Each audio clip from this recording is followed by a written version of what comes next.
নমস্কাৰ বন্ধুসকল, স্বাগতম জনাইছোঁ মোৰ চেনেল ফেক্সো গোল্ডলৈ। আজি আমি ভিডিঅ'টোত এটা ৰহস্যৰ উৎঘাটন কৰিম। বলক তেন্তে ভিডিঅ'টো আৰম্ভ কৰোঁ।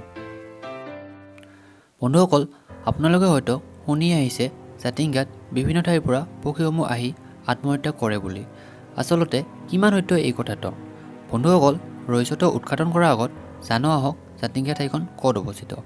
জাতিংগা ঠাইখন ডিমা হাছাও জিলাত আৰু গুৱাহাটীৰ পৰা প্ৰায় 300 কিলোমিটাৰ পশ্চিমে অৱস্থিত। এই ঠাইখন পক্ষীৰ আত্মহত্যাৰ বাবে জনাজাত।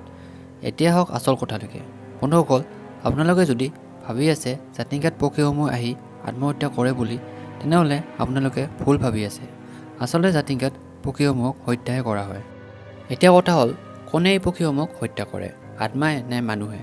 বন্ধুসকল, এই ঘটনাটো অৰ্থাৎ পক্ষীসমূহক হত্যা কৰা ঘটনাটো বিশেষকৈ অমাৱস্যা আৰু কুঁৱলী থকা ৰাতিত সংঘটিত হয়।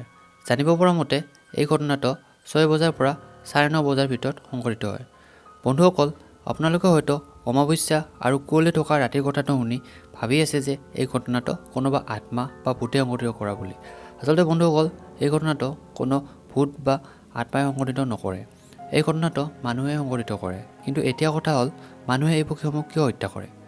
বন্ধুসকল, জাতিংগা অৰ্থাৎ সেই ঠাইৰ স্থানীয় মানুহসকলে পক্ষীসমূহক পোহৰৰ ওচৰলৈ আকৰ্ষিত কৰে।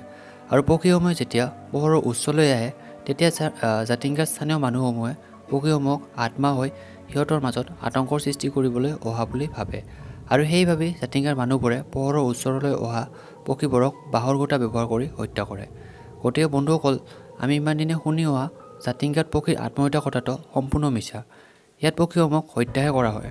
হত্যা কৰা পক্ষীসমূহৰ ভিতৰত আছে tiger bittern, black bittern, little ইগ্ৰেট, পন হিৰণ, ইণ্ডিয়ান পিত্তা আৰু কিংফিচাৰ প্ৰজাতিৰ পক্ষীসমূহ। বন্ধুসকল, বৰ্তমান সময়ত দেখা পোৱা গৈছে যে ভাৰতৰ বিভিন্ন বন্যপ্ৰাণী সংৰক্ষণৰ লগত জড়িত গোটসমূহে পক্ষী হত্যা ৰোধ কৰিবৰ বাবে অশিক্ষিত গাঁওবাসীসকলক সচেতন কৰিবৰ বাবে বিভিন্ন প্ৰচেষ্টা হাতত লৈছে।